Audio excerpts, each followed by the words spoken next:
As of Generation 9, there are almost as many moves as there are Pokémon. Some are good, some are bad, and some kind of just feel misplaced, meaning that they are good in theory but not in practice due to the Pokémon that learn those moves having better options to use instead.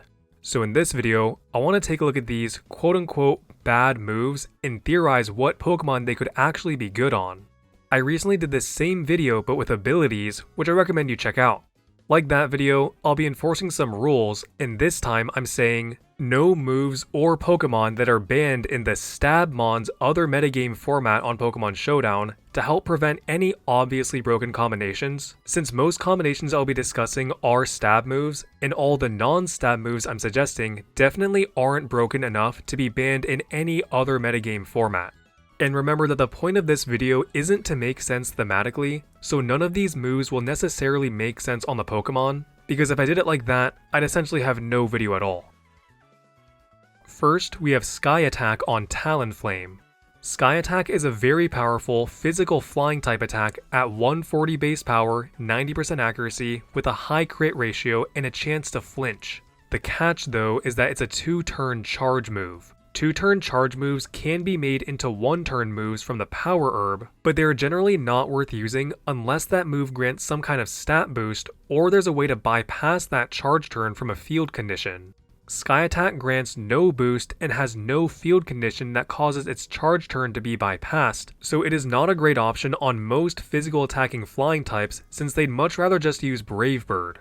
On Talonflame though, it would fit quite nicely. Talonflame gets the ability Gale Wings, which grants +1 priority on flying type moves at full HP. Using the Power Herb to bypass the charge turn of Sky Attack would not only give Talonflame a super strong single turn stab move, but after use, it no longer has an item, so it can use Acrobatics at doubled power. So you basically have a 140 base power flying move to use on turn 1, and a 110 power flying move to use on all following turns, both of which will have priority if Talonflame stays at full HP.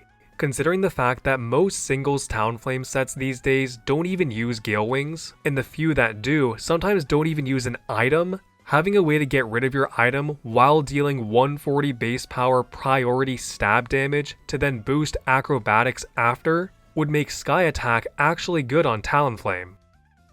Next, we have Sparkling Aria on Sceptile.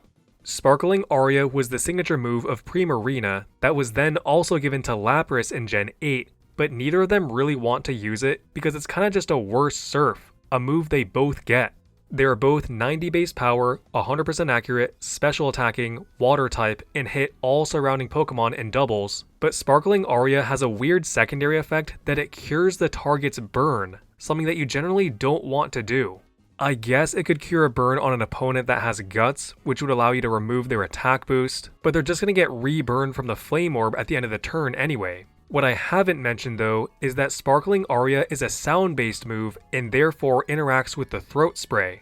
On Sceptile, Sparkling Aria would give Sceptile special water coverage and would give it a way to boost its special attack while attacking that also uses up its held item to activate Unburden, doubling its speed. Currently, the only sound-based moves that Sceptile gets are Screech, which doesn't deal damage and lowers physical defense, and Roar, which also doesn't deal damage and has negative priority. Sparkling Aria would be a great addition to Sceptile's move pool since it severely lacks special setup and special coverage. Next, we have Arm Thrust on Cincinno. Arm Thrust is a weak multi-hit move that is generally just seen as an early game fighting stab move on Makuhita and Pignite. It has 15 base power on each hit, so even at the max 5 hits, it's only 75 total base power worth of damage, which is the same as Brick Break but with no secondary effect. On Cincinno though, Arm Thrust could actually be useful.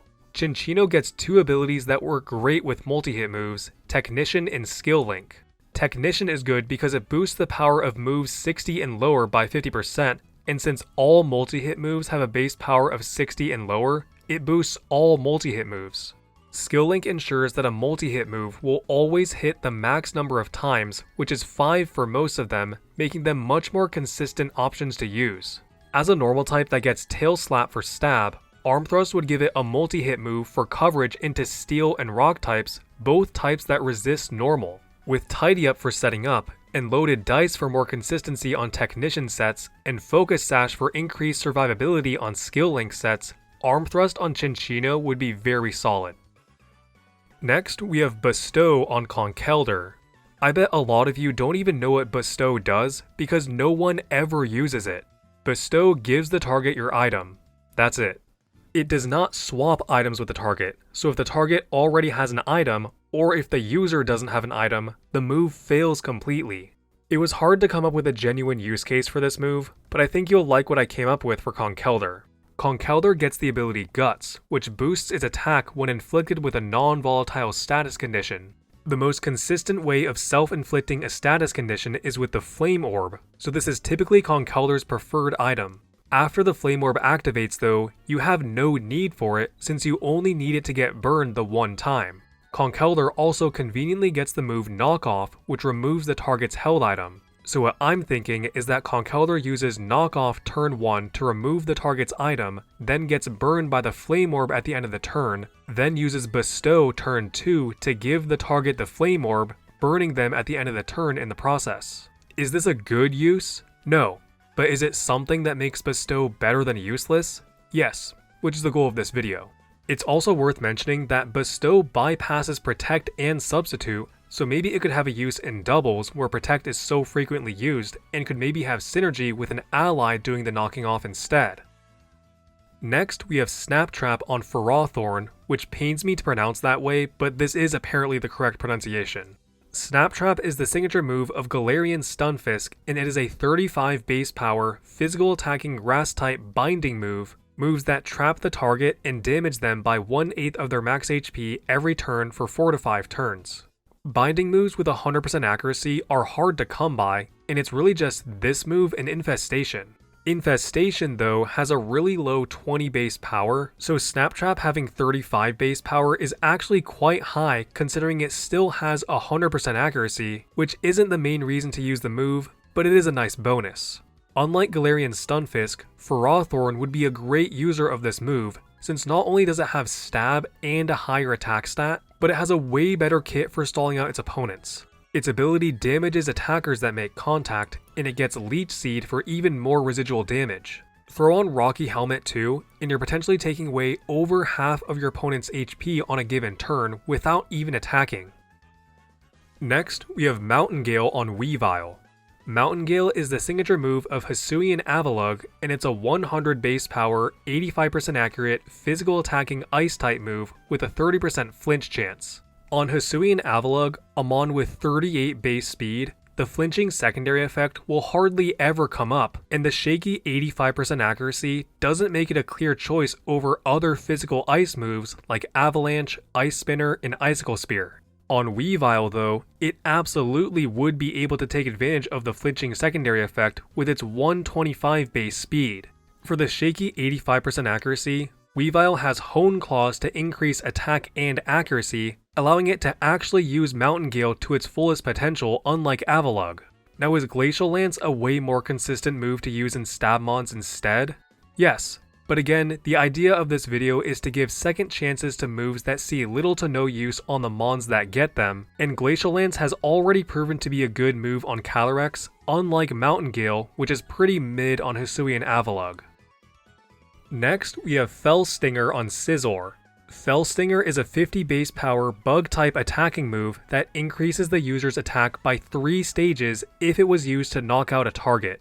In practice, most Pokemon that get this move aren't able to take advantage of it super well since it's weak at 50 base power, it's bug type which is a weak offensive type, and about half the mons that get it aren't even bug type so they won't have stab. On Scizor though, a bug type with a high attack stat that gets Technician to boost Fell Stinger's power by 50%, it would actually be able to take advantage of the move.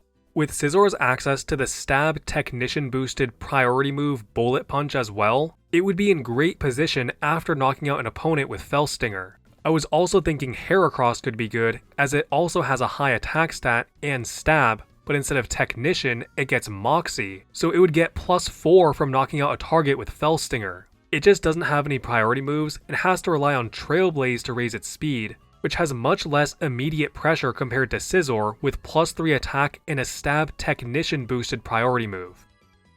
Next, we have Psyshield Bash on Metagross. Psyshield Bash is the signature move of Weirdeer, and it's a 70 base power, 90% accurate, physical attacking psychic type move that raises the user's defense by 1 stage after use. What is Weirdeer realistically going to do with this move though, other than use it to evolve?